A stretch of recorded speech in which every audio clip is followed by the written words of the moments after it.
Por que nos sentimos bem ao cancelar alguém?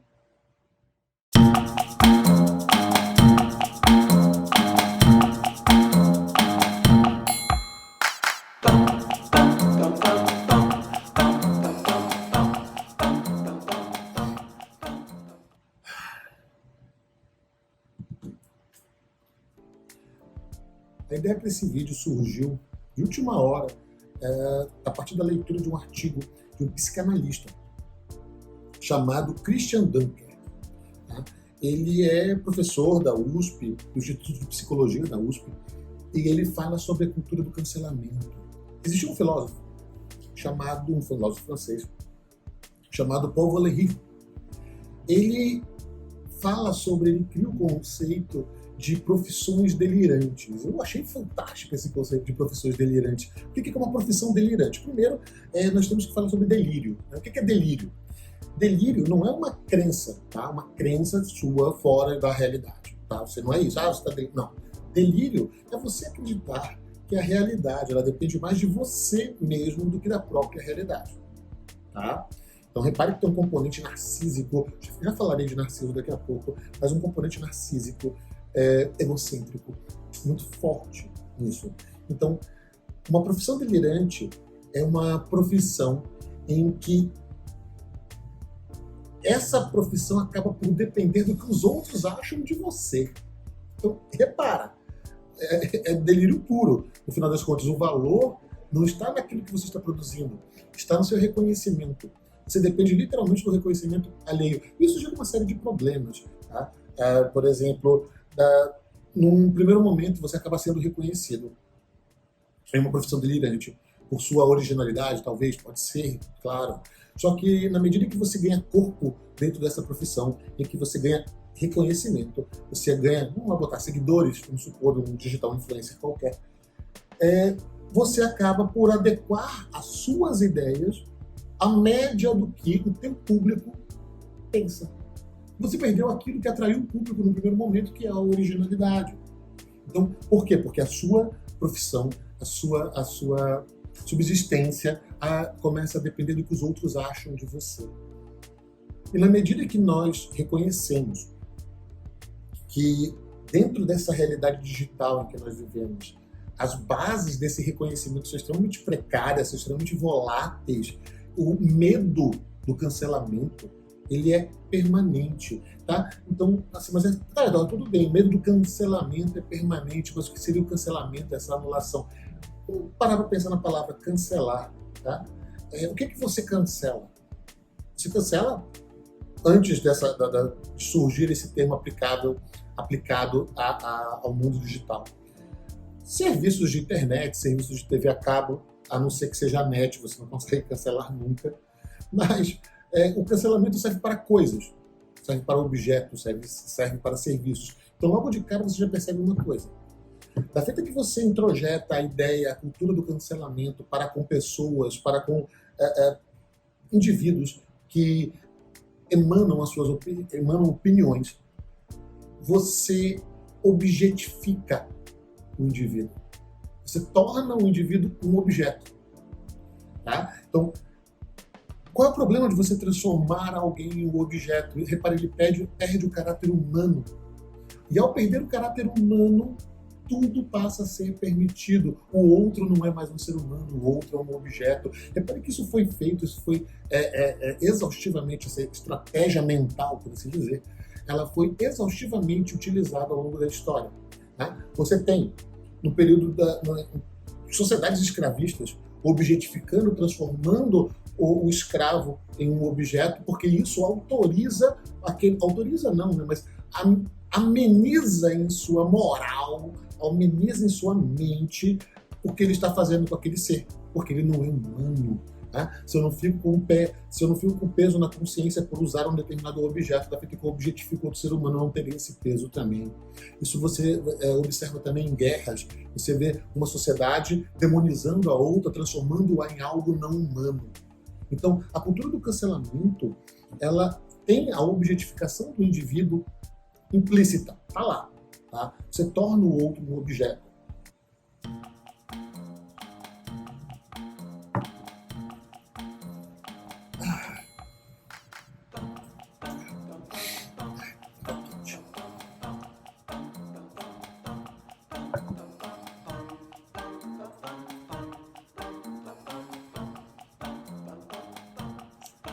E aí, quando você observa a instauração dessa cultura de cancelamento, em que passa a ser vamos cancelar um serviço não, desculpa, vamos cancelar um indivíduo, vamos cancelar uma empresa, vamos, sabe, aqui a rigor, assim, enquanto boicote, ok, é um direito, mas o problema é quando isso se torna uma ferramenta cultural, a prática do cancelamento. E assim, o que se pode observar dentro da cultura do cancelamento é a radicalização da prática da lacração.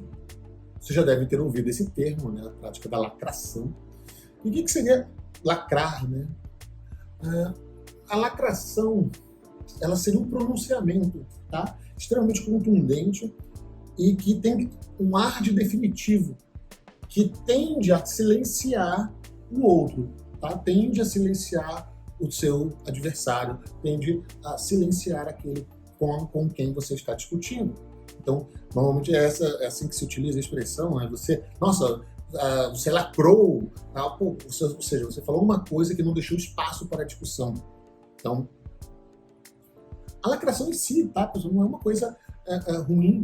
Repara, se o teu argumento foi extremamente bem construído, se o teu argumento foi bem estruturado ao ponto de não abrir espaço para uma crítica imediata, parabéns, mérito seu.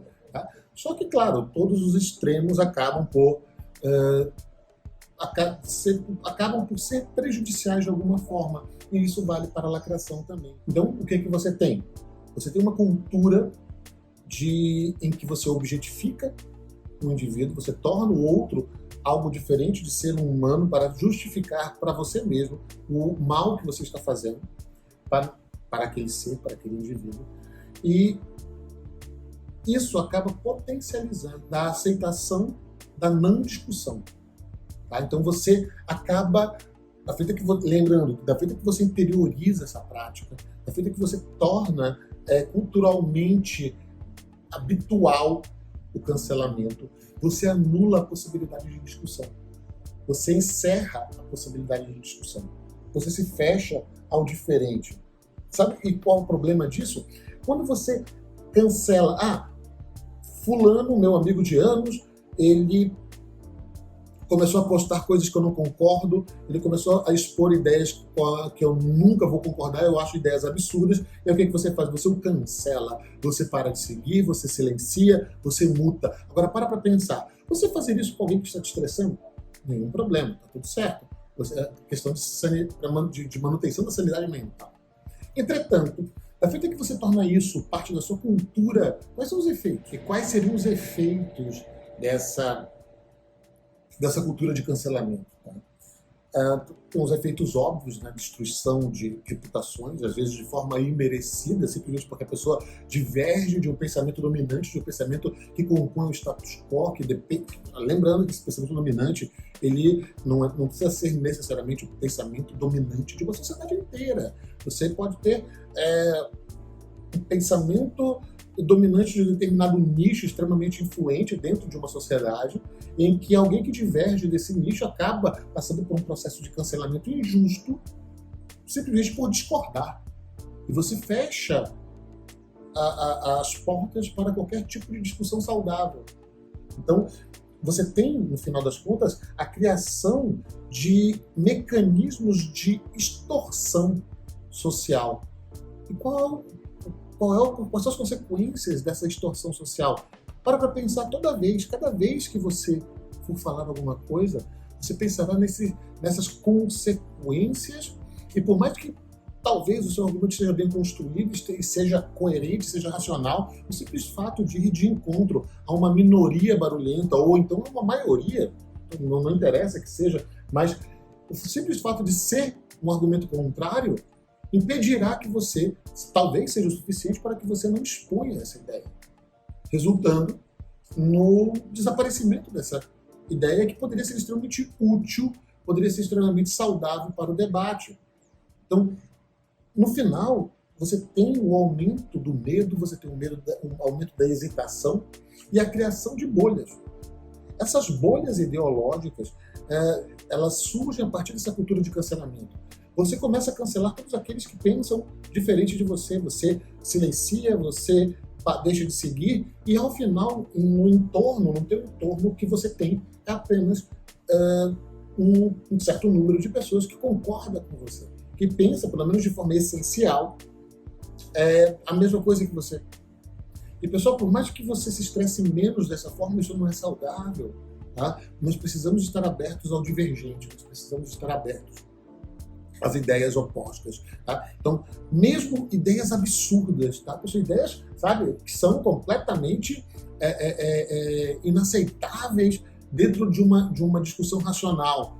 Num primeiro momento, antes de operar este cancelamento, que pode ser justo, sim, tá? Mas antes disso, discuta, tente argumentar. Tá? A partir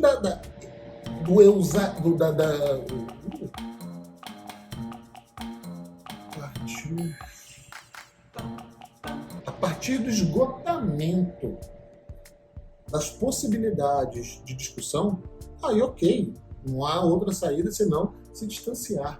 Mas, a rigor, a cultura do cancelamento ela não opera dessa forma. Ao primeiro indício de descontentamento, cancelamento, você cancela. Então, isso é complicado. Né? Você acaba tendo o fortalecimento do hábito de nós excluirmos tudo que é diferente, tudo aquilo que nós não conseguimos psicologicamente mediar, aquilo que nós psicologicamente não conseguimos tratar em nós cancelamos. O resultado disso, você deixa de amadurecer em um determinado ponto que você deveria amadurecer. E isso é um problema grave. Mas agora, por quê? Né? Por que isso se instalou? Por que a cultura do cancelamento ela se instalou desta forma em nossa sociedade? Olha, em primeiro ponto, lembram de quando, talvez, sei lá, ensino fundamental, quando você forma grupos e esquece, melhor. É a mesma justificativa para a prática de algumas ações, de algumas atitudes, por exemplo, bullying. Tá? O que faz a pessoa que pratica bullying para fazer isso, sabe? Oprimir o outro? Ela extrai dali um tipo de prazer. Ela tem um prazer em fazer aquilo. Sabe quando você forma um grupo que acaba por deixar um outro grupo de lado? Parece que o fato de você se identificar com esse grupo e existir um inimigo palpável, inimigo entre aspas aqui, parece que fortalece os laços que você tem com aquele grupo. E a cultura do cancelamento, ela gira em torno disso. Só que tem um detalhe. Esse prazer, ele funciona muito bem quando nós praticamos o cancelamento com pessoas e ideias com as quais nós nos identificamos. Aí você poderia falar, não, Eduardo, pelo amor de Deus, claro que não. Eu cancelo, eu me afasto de ideias com as quais eu não concordo, eu não me identifico, que eu odeio. Pois é. Lembra? Ódio. Qualquer coisa que te afete tão profundamente assim, é um tipo de identificação. O contrário de identificação é a indiferença. Você é indiferente, isso é o contrário. Você não se identifica de forma alguma. Se uma coisa não te deixa indiferente, você se identifica com aquilo. Então é necessário que você tenha um certo grau de identificação para com o cancelado, para que você extraia o prazer deste cancelamento. O que você observa é que essa cultura do cancelamento, ela pode ser entendida como uma espécie de luta por reconhecimento. Você procura o reconhecimento daquela comunidade, daquele nicho, daquele grupo do qual você faz parte ou gostaria de fazer parte. Então, você extrai força, você extrai energia dali. O cancelamento ele acaba funcionando também como uma espécie de justiça vingativa e narcísica. Tá? Pausa, só para você lembrar, né? Quem é a história de Narciso. Narciso, vou resumir bastante aqui, é um rapaz muito belo, um rapaz de uma beleza que seduzia homens e mulheres, não só homens e mulheres, mas ninfas, deusas, enfim. E Narciso não dava bola para ninguém. Então as ninfas, elas oraram, elas clamaram por vingança, por esse desprezo de Narciso para Nêmesis, né, a deusa da vingança, que nessa história ela é um aspecto de Afrodite. E Nêmesis ouve, né, as súplicas das ninfas e pune Narciso. Como? Faz com que ele se apaixone por seu reflexo. num espelho d'água, num lago. E ele não consegue tirar os olhos dele. E o que acontece? Ele definha até a morte. E essa história de Narciso que virou sinônimo de você, uma pessoa extremamente autocentrada, egoísta e sem empatia. Tá? Então, no final das contas, a cultura do cancelamento ela gira em torno de uma espécie de egocentrismo também. Tá?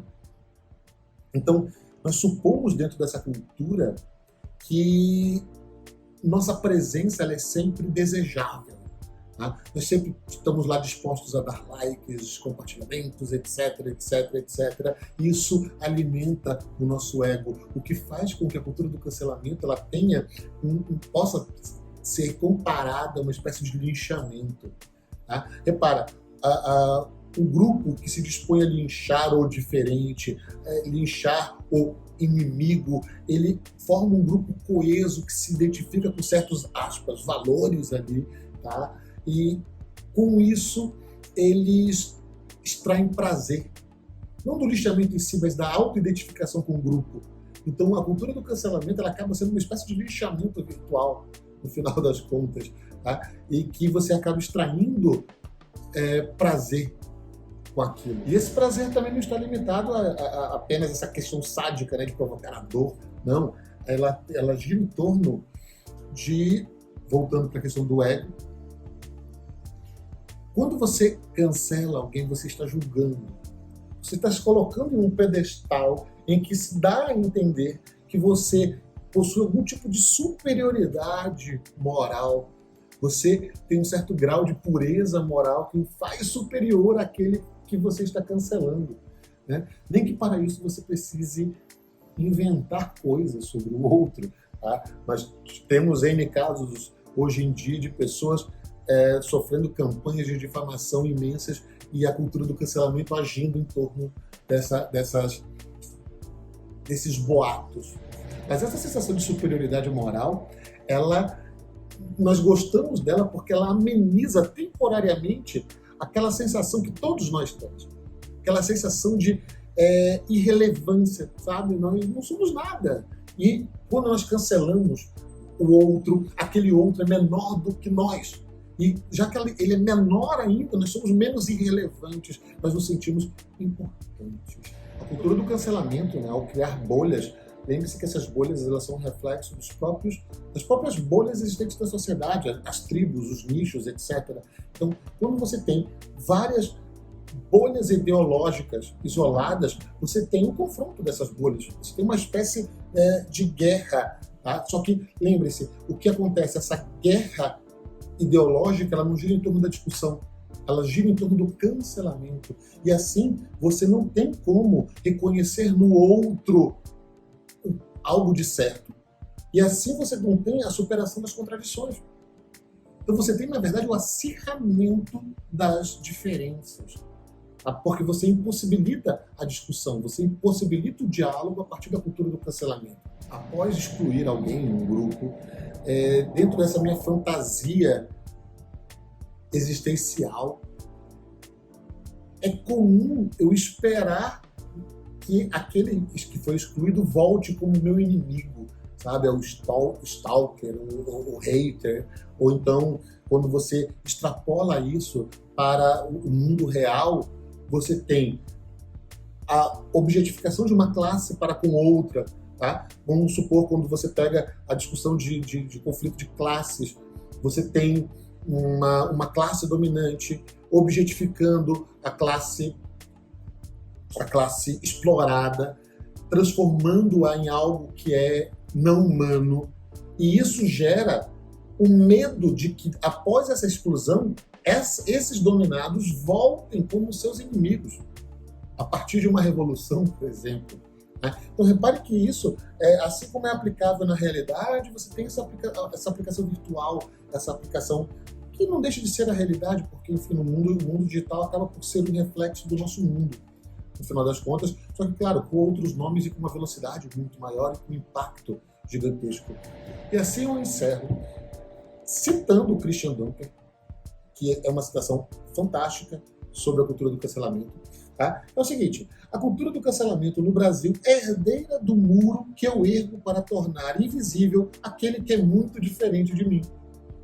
Então a cultura do cancelamento, na verdade, ela é apenas a continuação dessa objetificação, dessa exclusão do outro que nós praticamos dentro da sociedade brasileira. Então, antes de cair de cabeça na cultura do cancelamento, sabe, qualquer coisa, vamos cancelar, cancela, cancela, cancela, antes de entrar no mérito da lacração, pense. Lembrando, a lacração em si, desde que seja um argumento bem construído, nenhum problema. Tá? Agora, nem tudo é lacrativo. E antes de cancelar, pense, reflita se essa postura de cancelamento não está refletindo a tua incapacidade de lidar com o diferente, a tua incapacidade de lidar com ideias que contradizem aquilo que você acredita ser correto. Então, lembre-se, nós precisamos do divergente, nós precisamos do contrário, nós precisamos de ideias que promovam uma dialética, sabe? Que promovam uma discussão, que promovam o aprofundamento de uma ideia, de outra ideia oposta, e a partir da briga dessas ideias você obterá uma nova ideia, ou então o descartar de uma das ideias que comprovadamente está errada. Mas a simples cultura do cancelamento não é o caminho. Valeu!